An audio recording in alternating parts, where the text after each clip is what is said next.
was a super cool name.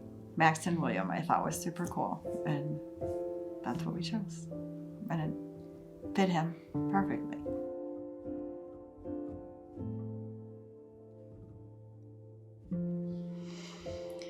Yeah, Max brought energy. When Max walked into a room, he brought energy and a chaotic, fun, playful, teasing, prankster energy. That was Max.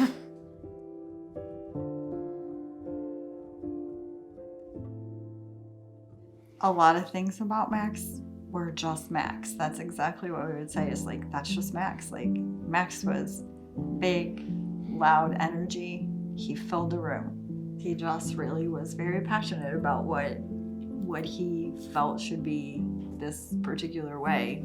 Growing up, I always read him the book, The Wild Things, and we would joke and say, like, when Max would come in, we'd be like, let the wild rumpus start, because that's what it felt like when he'd walk in. And I would always tell him, and it was still hot, because at the end of the book it says it was still hot, which to me meant, no matter what, I love you. We're here.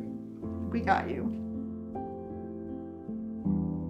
He had his own ideas about things and would get upset if he couldn't pull it off, if he couldn't get it to go the way he thinks it should have went. Just was always ahead of himself. I felt like everything he did, he just was, you're like, whoa, slow down, like, come back here. And, you know, he did Boy Scouts and he did the rifle team and football Sports. and wrestling and I mean, Baseball, played baseball for a always while. just like into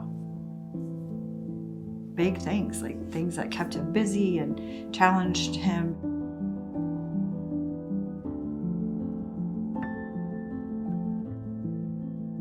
I don't know, I really miss him. Like, it's just hard because like, I'm gonna miss him for the rest of my life. And it's hard because I already lived the best part of my life with him here. I don't know really how to describe him. He was just a really special person.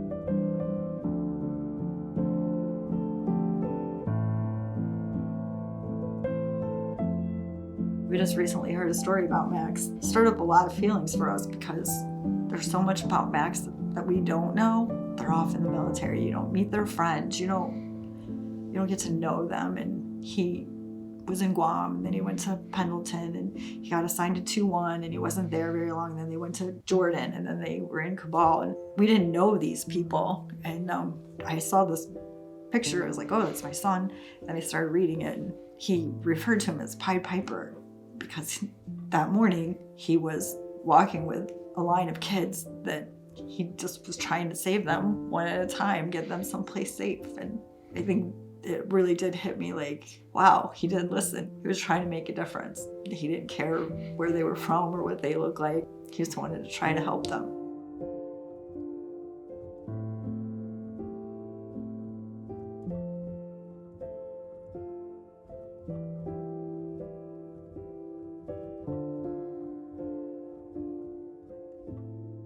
That tells you the kind of person Max was. Max was fiercely loyal. He paid attention. He remembered the little things. I mean, we had a lot of good times, but he was also my big brother. Just speak for all the little brothers when I say that, I don't know, I guess they know what I mean. I looked up to him quite a bit, and one of the things he did for me that I'll always remember was he had quit wrestling, what would have been his sophomore year, I think, of high school. And he went back and wrestled his senior year so we could wrestle together. Him joining the Navy really inspired me to do something in that general direction, and it made me really proud of him.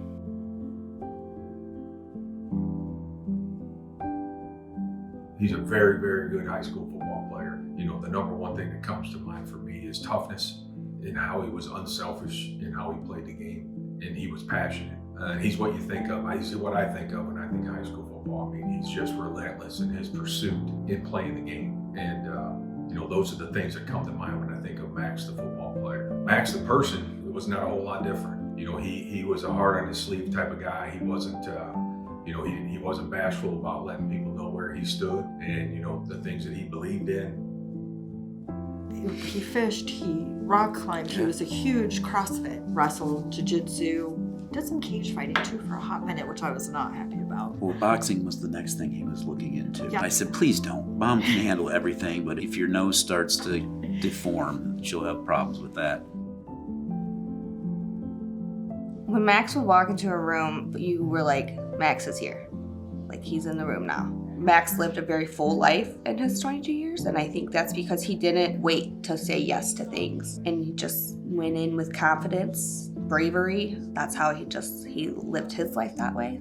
His care for culture and history, and whatever he put himself towards, whatever he enjoyed, he gave it 100%. And if there was something more than 100%, he gave that as well. He did electrical at the Career Center in high school for his last 2 years. And he was all set up to do the power line program.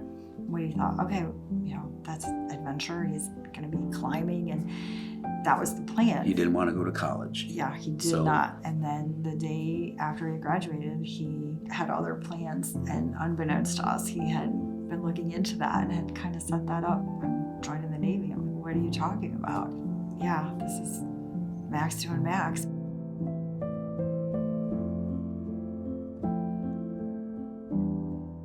I think initially when you talk about like the medical, like Navy corpsman, I think initially Max had big dreams of doing other things. Max was colorblind, so there were a couple of things that Max could not do that he thought he was going to do. Then he was in Guam, and I was like, yeah, we're cool. Like, that's a safe Nice and place. safe in the Yeah, middle we of the loved ocean it. in a hospital. He did immunizations. I'm like, he's super safe. This is awesome. And then when he kept pushing, like, I'm going to be a corpsman. And then he came home on leave, and he had this book, and he had to memorize. He had to know everything. And I remember he left the book here. He got back there to California. He's like, you have to send me that book. I'm going to be in so much trouble. You have to overnight it. I cannot tell them I don't have this. So I did send it to him. But looking at the book, I'm like, I'm not worried, because he hates studying and he hates school. Yep, he ain't going to study We this. are good. And that was not the case. So I knew that it was something he was very passionate about. My name is HM2 FMF Jacob Whitaker, and I was honored enough to serve with my friend Maxton Soviak. Myself and all the other corpsmen, to include Max, were hanging out by this white truck just south of Abbey Gate. And we were talking again about what we wanted to do, and he was mentioning to me, he's like, I think I want to be a bush pilot. And of course he would. And I was just like, elaborate, dude. And he's like, yeah, I want to be a bush pilot. You get to fly. We could be a bush pilot up in Alaska, and I just get to see this beautiful landscape. It's like, good luck finding that kind of job. I bet you'll do it, though. He was just all about finding that next biggest thing, just make his life that more memorable, and just to live it to the utmost. And that is absolutely what Max was always about, was just living life to the max. I admire it fully, and I fully every day try to adopt it and keep it going in my lifestyle to just make sure that where he left off didn't stop there, and Max is the best definition of those kind of people. I would always tell Max, you can do anything you set your mind to, because that's just who he was. Literally, in Jordan, he had texted me and said, I know what I'm going to be when I grow up. I know what I want to do with my life. And he was going to be a pilot. That was his newest thing. And I said, okay. And he said, I just read something the other day that said, everybody thinks they have to have their life figured out by the time they're 22. You don't have to have your legacy figured out by 22. And I was like, that's true. I found it really ironic standing at his headstone one day thinking, you figured out your legacy by 22. Max had grown into this young man that took all the things that I always wondered, did he really listen? But like, he did. He took all of those things and turned it into something great. I guess it's when we finally realized that Max grew up to be a kind, caring person that people actually respected and looked up to. I admire him for what he was able to accomplish by that age.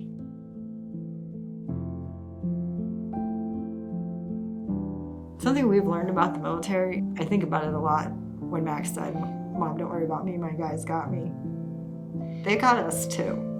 We didn't know these kids. They didn't know us, but they want to make sure we're okay.